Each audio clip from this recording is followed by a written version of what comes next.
결혼식 30일 전이었어요. 저는 드레스 피팅을 마치고 피팅을 마치 행복한 마음으로 집에 돌아왔어요. 그런데 약혼자의 전화가 꺼져 있었어요. 이상하다고 생각했지만 그냥 바쁜가 보다 했어요. 그날 밤 모르는 번호로 전화가 왔어요. 그리고 그 전화 한 통이 제 인생을 완전히 바꿔놓았습니다. 이 채널은 파혼, 연애, 결혼 실화만 다룹니다. 구독하고 다음 이야기 놓치지 마세요. 저는 32에 약혼을 했어요. 주변에서 늦은 편이라는 말을 많이 들었지만 저는 신중하게 선택한 거였어요. 그 사람 이름은 준호였어요. 회사 동료 소개로 처음 만났고 2년 동안 사귀었어요. 첫 만남부터 느낌이 좋았어요. 잘 웃고 다정하고 제 말을 끝까지 들어주는 사람이었어요. 부모님도 너무 좋아하셨고 친구들도 많이 부러워했어요. 다들 정말 좋은 사람 만났다고 했어요. 저도 그렇게 믿었어요. 의심해 보는 적 한 번도 없었어요. 결혼 준비는 정말 순조로웠어요. 예식장도 좋은 곳으로 예약했고, 스튜디오 촬영도 예쁘게 잘 끝냈어요. 청첩장도 이미 다 돌린 상태였어요. 모든 게 완벽해 보였어요. 적어도 저는 그렇게 굳게 밑방아 있었어요. 그날도 평범한 하루였어요. 오전에 드레스 피팅이 있어서 다녀왔고, 준호는 친구 결혼식에 간다고 했어요. 점심때 카톡을 보냈는데 답이 없었어요. 저녁이 돼도 연락이 없었어요. 전화를 걸었는데 계속 꺼져 있었어요.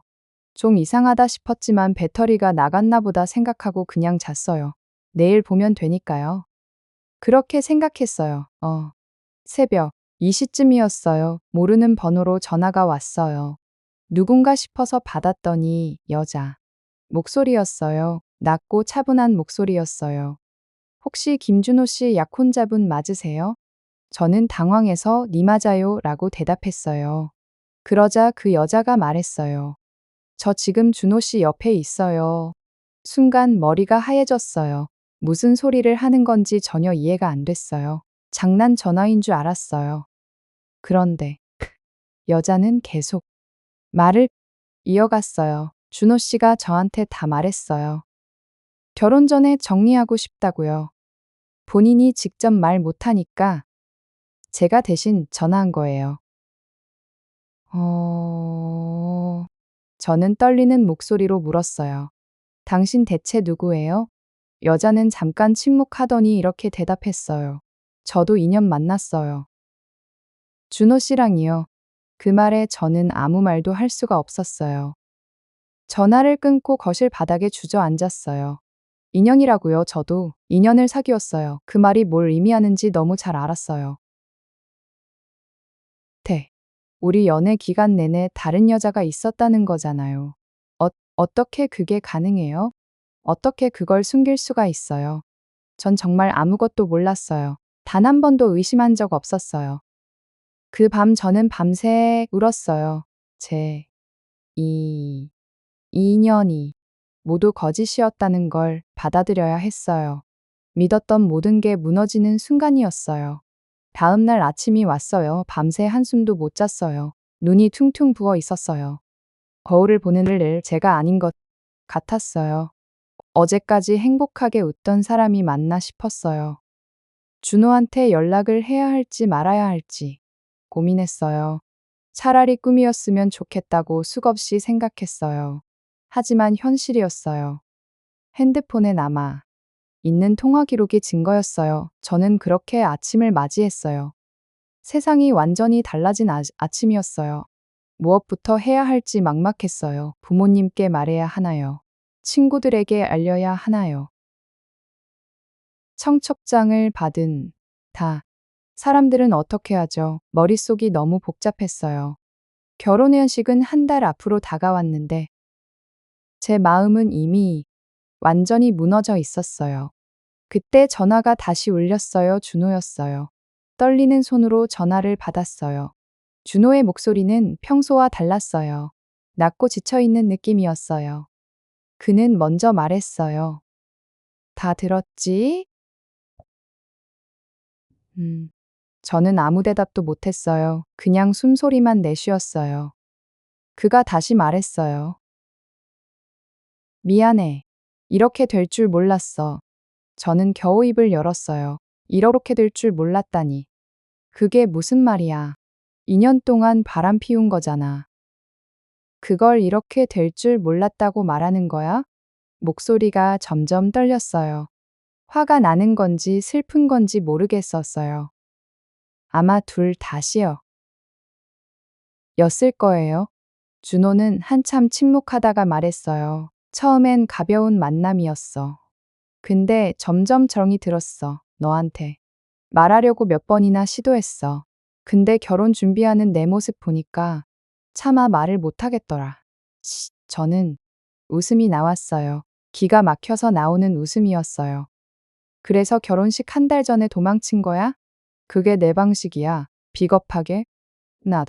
그는 대답하지 못했어요. 길고 무거운 침묵만 흘렀어요. 저는 그 침묵 속에서 모든 걸 이해했어요. 이 사람은 변명조차 제대로 못하는 거였어요. 자기가 뭘 잘못했는지는 알면서 책임질 용기가 없는 거였어요. 저는 물었어요. 그 여자 지금 어디 있어? 준호는 작은 목소리로 대답했어요. 같이 있어. 그 말에 저는 전화를 끊었어요. 더 이상 들을 필요가 없었어요. 이미 충분했어요. 아니, 충분하고도 넘쳤어요. 전화를 끊고 나니까 오히려 마음이 차분해졌어요. 이상하게도 울음이 멈췄어요. 아마 너무 큰 충격을 받으면 그렇게 되나 봐요. 감정이 멈춰버리는 거예요. 멍하니 천장만 바라봤어요. 이제 뭘 해야 하지? 어디서부터 시작해야 하지? 가장 먼저 떠오른 건 엄마였어요. 엄마가 이 소식을 들으면 얼마나 충격받을까. 저보다 더 힘들어 하실 것 같았어요. 엄마는 준호를 정말 아들처럼 대했거든요. 명절마다 용돈도 챙겨주시고, 밥도 해주시고, 그게 다 물거품이 된 거예요. 오후가 됐을 때 저는 결심했어요. 엄마한테 직접 말하기로요. 전화로는 안 될 것 같았어요. 얼굴을 보고 말해야 할 것 같았어요. 외출 준비를 하면서 거울을 봤어요. 눈이 여전히 부어 있었지만 최대한 태연한 점 척했어요. 오늘 하루가 정말 길게 느껴졌어요. 아직 오전도 아닌데 벌써 일주일은 산 기분이었어요. 제 부모님 집에 도착했어요. 엄마는 현관에서 저를 반갑게 맞아주셨어요. 어머, 왜 왔어? 연락도 없이? 엄마의 환한 얼굴을 보니까 말이 안 나왔어요. 어떻게 시작해야 할지 모르겠었어요. 저는 그냥 엄마를 안았어요. 그리고 또 울었어요. 엄마는 아무 말 없이 등을 토닥여 주셨어요. 무슨 일인지 묻지 않으셨어요. 그냥 안아주셨어요. 한참을 울고 나서 겨우 말을 꺼냈어요. 엄마, 결혼 못할 것 같아. 준호가 다른 여자 있었어. 엄마의 표정이 굳어졌어요. 잠깐. 멈추더니 한숨을 쉬셨어요. 그리고 조용히 말씀하셨어요. 알았어. 일단 밥 먹자. 엄마 반응이 의외였어요. 화를 내실 줄 알았는데 담담하셨어요. 나중에 알았어요. 엄마도 충격받으신 거였어요. 그냥 표현을 안 하신 거였어요. 강한 척하신 거였어요. 저를 위해서요. 밥을 먹는 내내 아무 말도 못했어요. 엄마도. 저도 그냥 조용히 숟가락만 들었어요. 텔레비전. 소리만 거실에 울렸어요. 밥맛이 없었어요. 목으로 넘어가지 않았어요. 억지로 몇 숟갈 먹고 숟가락을 내려놨어요. 엄마가 먼저 입을 여셨어요. 그 여자가 직접 전화한 거야? 네, 맞아요. 새벽에 전화 왔어요. 엄마는 고개를 저으셨어요. 나쁜 놈이네. 진짜 나쁜 자. 놈이야. 엄마 입에서 그런 말이 나오는 건 처음 들었어요. 그만큼 화가 나셨던 거예요. 아빠한테는 제가 직접 말씀드렸어요. 아빠는 처음에 무슨 말인지 이해를 못 하셨어요. 결혼이 깨졌다고? 갑자기? 왜? 저는 차분하게 설명했어요. 준호가 다른 여자를 만나고 있었어요. 2년 동안이요. 아빠 얼굴이 빨개지셨어요. 화가 많이 나신 거예요. 당장 그 집에 찾아가자고 하셨어요. 저는 말렸어요. 그러면 제가 더 비참해질 것 같았어요. 그날 밤 부모님 집에서 잤어요. 제 방과는 그대로였어요. 고등학교 때 쓰던 책상도 있고 인형도 있고 어릴 때로 돌아간 것 같았어요. 그때로 돌아갈 수 있다면 얼마나 좋을까. 사랑이 뭔지도 몰랐던 그때로요. 다음 날부터 현실적인 문제들이 닥쳤어요. 예식장 취소, 청첩장 수거, 스튜디오 환불. 하나하나가 다 상처였어요. 예식장에 전화했을 때 담당자가 물었어요. 취소 사유가 뭐예요? 저는 대답했어요. 개인 사정이요.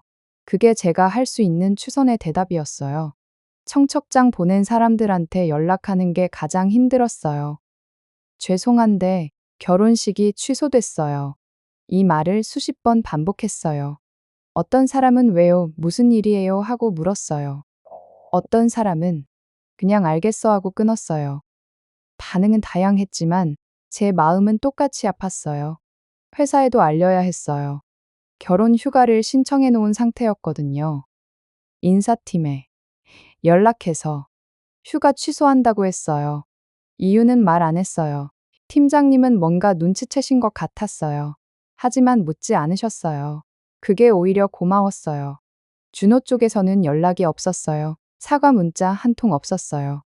최소한의 예의도 없는 거였어요. 2년을 함께 했는데 결혼까지 약속했는데 이렇게 끝나도 되는 건가요? 일주일이 지났어요. 저는 조금씩 정리하기 시작했어요. 준호와 찍은 사진들, 선물 받은 것들 다 박스에 담았어요. 버릴까 하다가 일단 보관하기로 했어요. 아직 버릴 용기가 없었어요. 그러던 어느 날이었어요. 준호 엄마한테 전화가 왔어요. 화면에 뜬 이름을 보고 심장이 내려앉았어요. 받아야 하나 말아야 하나 고민하다가 받았어요. 준호. 엄마 목소리가 들렸어요. 미안하다. 우리 아들이 잘못했다. 저는 또 울었어요. 서러워서 우는 눈물이었어요. 준호 엄마는 계속 사과하셨어요. 제대로 키우지 못한 내 잘못이다. 저는 괜찮다고 했어요. 어머님 잘못 아니에요. 진심이었어요. 부모가 뭔 잘못이에요. 다 큰아들이 한 일인데요. 전화를 끊고 마음이 복잡했어요. 며칠 후 친구 수진이가 찾아왔어요. 대학 동기예요. 소식 듣고 바로 달려온 거예요. 수진이 얼굴 보니까 또 눈물이 났어요. 말 안 해도 되는 사이잖아요. 그냥 옆에 있어줬어요. 같이 치킨 시켜 먹고 영화 보고. 특별한 건 아니었지만 큰 위로가 됐어요. 수진이가 말했어요. 너 잘못 나니야 알지? 저는 알아라고 대답했어요. 근데 마음이 그렇게 안 됐어요. 자꾸 생각했어요. 내가 뭘 잘못했을까? 내가 부족해서 그랬나? 자책이 계속됐어요. 멈출 수가 없었어요. 한 달이 지났어요. 원래 결혼식 날이었어요. 그날 저는 회사에 출근했어요. 일부러 평범하게 보내고 싶었어요. 아무 일 없는 것처럼요. 하지만 마음은 그게 안 됐어요. 점심시간에 화장실에서 몰래 울었어요. 오늘 드레스 입고 있었어야 했는데. 오늘 부케 들고 있었어야 했는데. 그 생각이 자꾸 났어요. 퇴근하고 집에 왔어요. 혼자 소주를 마셨어요. 거의 한 병을 다 비웠어요. 취해서 엄마한테 전화했어요. 엄마 나 괜찮아. 근데 왜 눈물이 나지? 엄마는 말씀하셨어요. 울어도 돼. 다 울어. 그래야 끝나. 그 후로 시간이 더 흘렀어요. 2달, 3달, 반년. 서서히 나아졌어요. 아침에 눈 뜨는 게 덜 힘들어졌어요. 밥맛도 조금씩 돌아왔어요. 웃는 날도 생겼어요. 완전히 회복된 건 아니에요. 아직도 가끔 생각나요. 근데 이제는 견딜 수 있어요. 파휴. 준호 소식은 더 이상 안 배러요. 궁금하지도 않아요. 그 여자와 잘 살든 말든 상관없어요. 제 인생에서 완전히 지운 사람이에요. 미워하는 것도 에너지 낭비라는 걸 배웠어요. 지금 저는 괜찮아요. 아니, 괜찮아지는 중이에요. 혼자 여행도 다니고, 새로운 취미도 생겼어요. 요가 시작했어요. 명상도 해요. 저 자신을 더 사랑하는 법을 배우고 있어요. 가끔 이런 생각해요. 그때 그 일이 없었으면 어땠을까? 결혼했으면 행복했을까? 아마 아니었을 거예요. 언젠가는 들통났을 거예요. 그때 알게 된 게 차라리 다행이에요. 아이 낳고 알았으면 더 끔찍했을 거예요. 제 이야기 들어주셔서 감사해요. 혹시 비슷한 일 겪고 계신 분 있다면, 말씀드리고 싶어요. 지금은 너무 아프겠지만 시간이 지나면 나아져요. 꼭 나아져요. 당신 잘못이 아니에요. 그 사람이 나쁜 거예요. 자책하지 마세요. 더 좋은 사람 만나요. 저도 그렇게 믿고 있어요.